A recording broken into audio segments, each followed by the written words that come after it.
देश में आपको बता दें कि एक समय पर ऐसे हालात थे कि ऑक्सीजन सिलेंडर खरीदने के लिए लोग मुंह मांगी कीमत दे रहे थे, तो वहीं लंबी लंबी कतारें भी खड़े होकर अपने सिलेंडर ऑक्सीजन से भरवा रहे थे।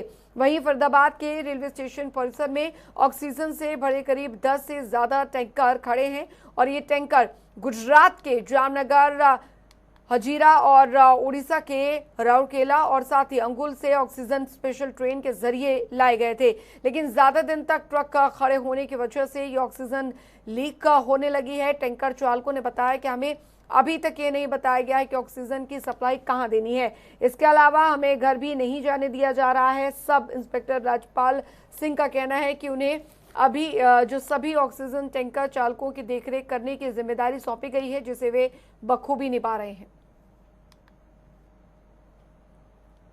ऑक्सीजन के टैंकर भरे हुए फरीदाबाद ओल्ड रेलवे स्टेशन परिसर में खड़े हुए हैं और इन टैंकरों की जिस तरह से जानकारी मिल पाई है, पिछले करीब 9 से 10 दिन इन टैंकरों को यहाँ पर खड़े हुए हो चुके हैं। चालक परिचालक किस तरह से यहाँ पर मैनेज कर रहे हैं, उन्हीं से एक बार जानते हैं। एक व्यक्ति हैं हमारे साथ। सर, क्या नाम है आपका? महेंद्र कुमार।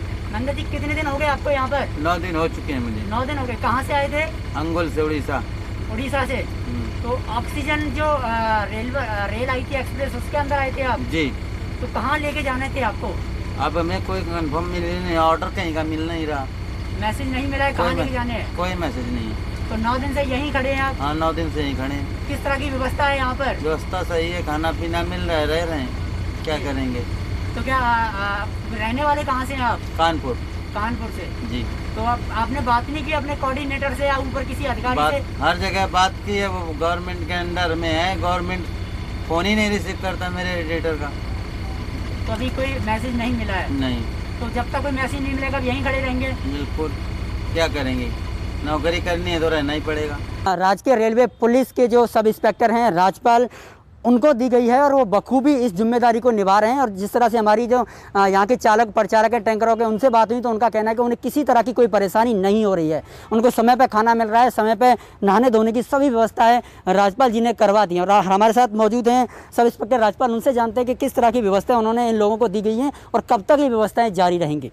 राजपाल जी, जिस तरह की हालत है और यहाँ पर करीब 10 से 11 टैंकर हैं, तो चालक परिचालक भी 2 दर्जन से करीब होंगे, तो किस तरह की व्यवस्था बनाई हुई है? इनका दोनों टाइम खाना अपना टाइम से टाइम दे रहे हैं, सुबह भी शाम भी, नहाने धोने का सारा सिस्टम है इनका, हमारा इनके पास। बिल्कुल। तो कब तक के लिए मैसेज है, कब तक इनकी व्यवस्था चलती रहेगी? देखो, ये आदेश तो अफसर बताएंगे जी।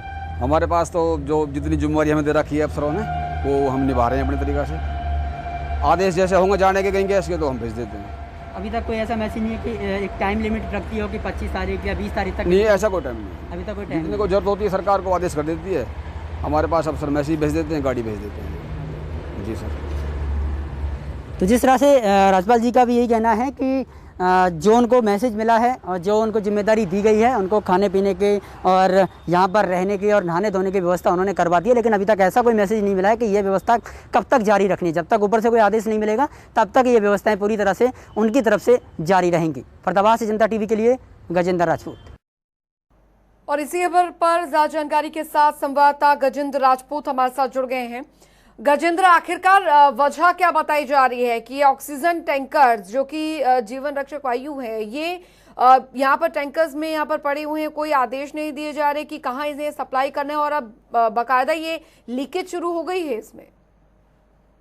जी बिल्कुल। जी, आपको बता दूं कि जिस वक्त फरीदाबाद, दिल्ली एनसीआर में ऑक्सीजन की मांग थी, लोग ऑक्सीजन से परेशान थे, तो उस वक्त ये ऑक्सीजन स्पेशल ट्रेन के जरिए उड़ीसा और गुजरात के कई जिलों से यहाँ पर ये टैंकर पहुंचाए गए थे। लेकिन उसके बाद स्थिति सामान्य हुई और ऑक्सीजन की मांग कम हुई, तो इनकी सप्लाई उस वक्त नहीं हो पाई। लेकिन 9 से 10 दिन लगातार इनको यहाँ पर खड़े हो गए। अभी तक किसी भी प्रशासनिक अधिकारी या फिर जिम्मेदार जो भी सरकारी अधिकारी है, उन्होंने इनको नहीं बताया कि ये सप्लाई जो ऑक्सीजन के टैंकर हैं वो कहां पर देनी है। ऐसे में अब इन लोगों के लिए परेशानी यह है कि लगातार खड़े खड़े 24 घंटे इनको इसी टैंकर में रहना पड़ता है और कहीं नहीं आ सकते हैं, नहीं जा सकते हैं। ऊपर से जो ऑक्सीजन के टैंकर खड़े खड़े इनकी जो ऑक्सीजन है वो भी अब रिसाव शुरू हो गया, यानी कि उनकी लीकेज शुरू हो गई है, वो भी अब धीरे धीरे लीक करने लगे हैं।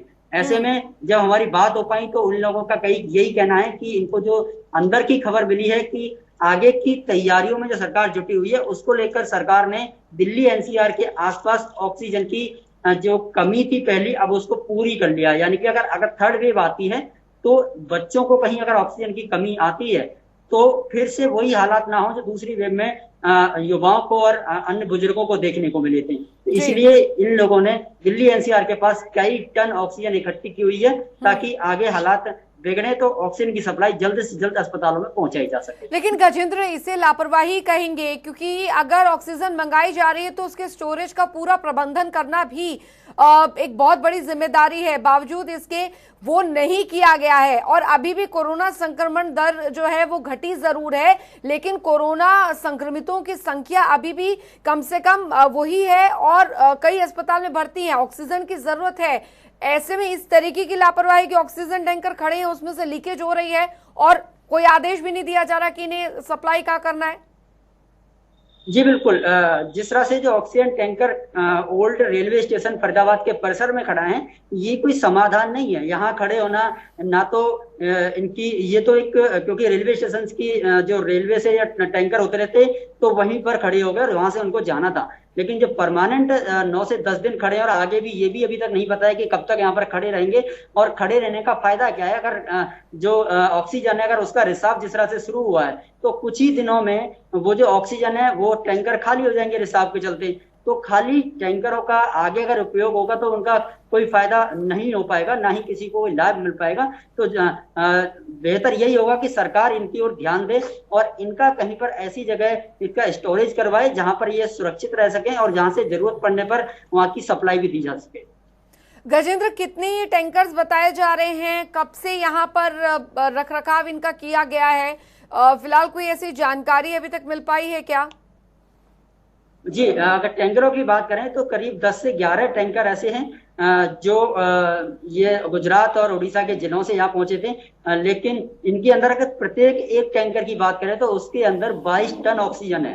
तो आप कई सैकड़ों टन ऑक्सीजन फिलहाल फरीदाबाद के रेलवे स्टेशन पर खड़ी है और कह सकते हैं कि कहीं ना कहीं जो वेस्टेज हो रही है वो प्राणवायु की वेस्टेज यहाँ पर देखी जा रही है। और रखरखाव ऐसा जो प्राणवायु की अगर बात करें ऑक्सीजन लीकेज की तो उसकी लीकेज रोकी नहीं जा सकती है, क्योंकि जो चालक और परिचालक उनसे पूछा गया था कि खड़े खड़े ऑक्सीजन टैंकर का लीकेज खुद पे खुद हो जाता है, क्योंकि जिस तरह से धूप पड़ती है ऊपर से जो धूप का दबाव होता है तो गैस बढ़ती है और दबाव के चलते वो लीकेज होना शुरू हो जाता है। अगर लीकेज नहीं होगी तो वो टैंकर फट भी सकता है। तो कहीं ना कहीं ये लापरवाही है प्रशासन की कह सकते हैं या फिर जो जिम्मेदार सरकारी अधिकारी हैं उनकी कह सकते हैं, जो इस तरह की ऑक्सीजन को वेस्टेज किया जा रहा है और इसको उचित स्थान पर नहीं पहुंचाया जा रहा है। बहुत बहुत शुक्रिया गजेंद्र राजपूत इस तमाम जानकारी के लिए। बड़ी